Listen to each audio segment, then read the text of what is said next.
الذي خلق سبع سماوات طباقا ما ترى في خلق الرحمن من تفاوت فارجع البصر هل ترى من فطور۔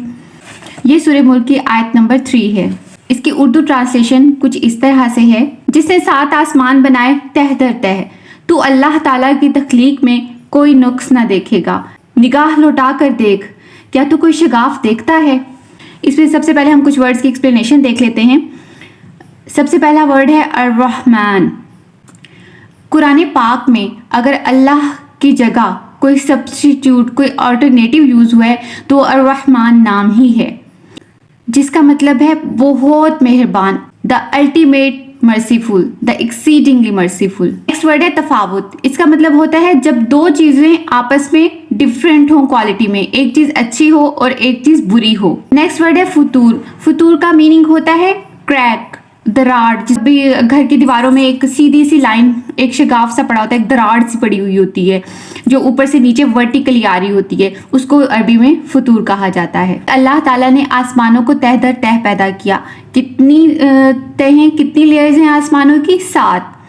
ہم کتنی لیئرز کو جانتے ہیں؟ 1۔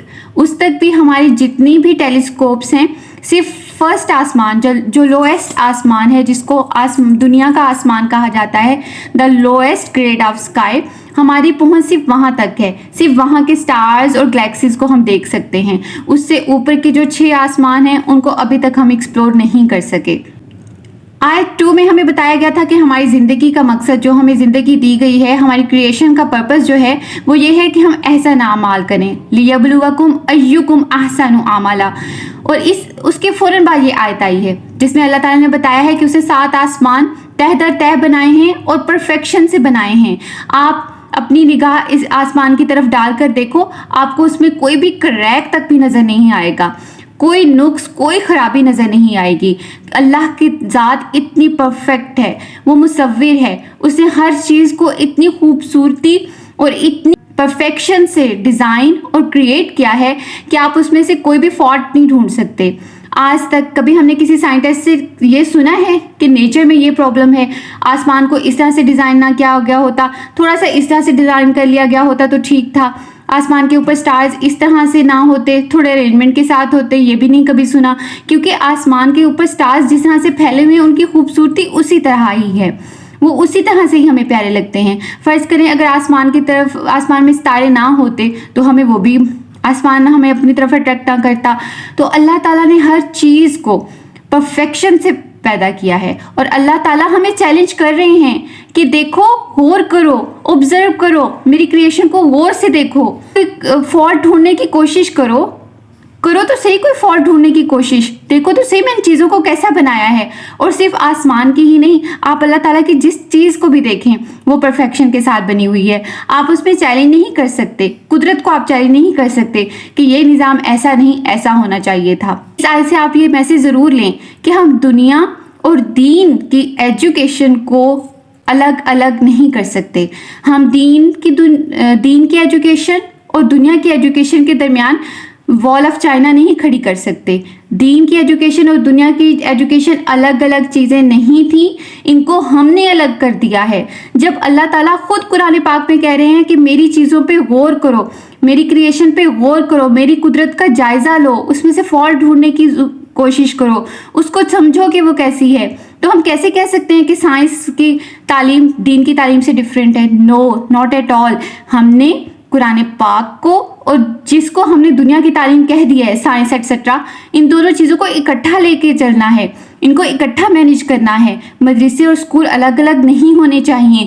ہمارے اسکول کی تعلیم یا ہمارے مدرسے کی تعلیم ایسی ہونی چاہیے کہ ساتھ ساتھ ہمارا دین بھی پرفیکشن کے ساتھ چلے، اور اگر ہم صرف دین کی تعلیم حاصل کر رہے ہیں تو ہمیں اس پر کانٹینٹ نہیں ہو جانا چاہیے، ہمیں اس پہ ہمارا ضمیر مطمئن نہیں ہو جانا چاہیے کہ ہم نے سب کچھ کر لیا۔ نو، جب تک ہم ساتھ ساتھ سائنس کی تعلیم حاصل نہیں کریں گے ہمارا کوئی بھی فرض پورا نہیں ہوگا، کیونکہ اللہ تعالیٰ ہمیں خود کہہ رہے ہیں کہ میری ذات پہ غور کرو، میری بنائی ہوئی چیزوں پہ غور کرو۔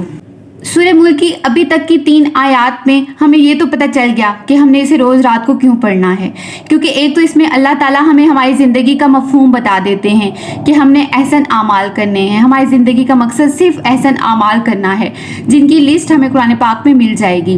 اس کے علاوہ اس میں اللہ تعالیٰ اپنی صفات کا ذکر بھی کرتے ہیں، تو ہمیں پتہ چلتا ہے ہمارا معاملہ کسی عام سی ہستی کے ساتھ نہیں ہے۔ صرف 2-3 آیات میں ہی اس کی ایسی صفات آ گئی ہیں کہ اس کی پرفیکشن سے ہمیں ڈرنا بھی چاہیے، اور اس کے بخشنے والی نیچر، درگزر کرنے والی نیچر سے ہمیں تھوڑی تسلی بھی ہونی چاہیے کہ انشاءاللہ اللہ تعالیٰ ہمارے ساتھ آسان معاملہ کریں گے۔ اللہ تعالیٰ کی ابھی تک ہم نے جو صفات پڑھی ان میں سے ایک ہے تبارک الذی، اللہ تعالیٰ کی ذات پرفیکٹ، اللہ تعالیٰ کی ذات گڈنس میں بیونڈ آور ایکسپیکٹیشنز ہے، ہماری ایکسپیکٹیشنز وہاں تک پہنچ ہی نہیں جا سکتی جہاں تک اللہ تعالیٰ کی ذات بابرکت ہے کہ وہ بیدہ الملک، اس کے ہاتھ میں بادشاہی ہے، پوری دنیا کی بادشاہی اللہ تعالیٰ کے ہاتھ میں ہے، وہ ایک اکیلا ہے جو اس پوری دنیا کا نظام چلا رہا ہے، اور اس نے ہمیں بنا کر چھوڑ ہی نہیں دیا، وہ ہمارے ایک ایک لمحے کو واچ کر رہا ہے، ہمارے ایک ایک لمحے کو ریکارڈ کروا رہا ہے۔ اللہ تعالیٰ کی ذات قدیر ہے، اس کے ہاتھ میں ہر چیز کا پرفیکٹ کنٹرول ہے، کمپلیٹ کنٹرول ہے۔ خلق الموت والحیات، اللہ تعالیٰ نے موت اور زندگی کو کریٹ کیا، وہ عزیز الغفور ہے، الٹیمیٹ اتھارٹی، ایکسیڈنگلی فارگیونگ ہے۔ تو کیا ایسی ہستی کے ساتھ ہم چیٹنگ کر سکتے ہیں؟ اپنی زندگی کے ایگزامز میں ہم یہ سوچ بھی نہیں سکتے کہ ہم اللہ تعالیٰ کے ساتھ چیٹنگ کریں۔ تو میری پیاری بہنوں، آپ کو کوئی بھی حدیث، کوئی بھی آیت، جس کا بھی زندگی میں ساتھ ساتھ علم ہوتا جائے، اس کو ایز اٹ از ایکسیپٹ کریں، اس کو اپنے اوپر اپنائیں، اس کو فالو کریں، تاکہ ہماری ابدی زندگی سنور جائے، کیونکہ اللہ تعالیٰ کی ذات جتنی پرفیکٹ ہے نا، ہم اس کے ساتھ مقابلہ نہیں کر سکیں گے۔ اللہ تعالیٰ ہمارا حساب آسان کریں، ہمیں قرآن پاک کو سمجھنے اور اس پہ عمل کرنے کی ہمت اور توفیق دیں۔ اس ویڈیو سے ریلیٹڈ کوئی بھی سجیشن آپ کے مائنڈ میں ہو یا کوئی بھی اور پوائنٹ آپ ایڈ کرنا چاہیں تو کمنٹ سیکشن میں ضرور بتائیے گا۔ انشاءاللہ آنے والی نیکسٹ ویڈیوز میں آپ کے نام کے ساتھ آپ کا پیغام شیئر کروں گی۔ اس طرح ہم نالج کا سفر، قرآن پاک کو ایکسپلور کرنے کا سفر مل کر جاری رکھیں گے۔ اگر ویڈیو پسند آئی ہو تو چینل کو سبسکرائب کریں، اپنے فرینڈز اینڈ فیملی کے ساتھ شیئر کریں، کیونکہ ہمیں نہیں پتا ہماری کون سی بات ہمارے فرینڈز اور فیملی ممبرز کو اچھی لگ جائے اور ان کی زندگی کو سنوار دے۔ السلام علیکم ورحمۃ اللہ وبرکاتہ۔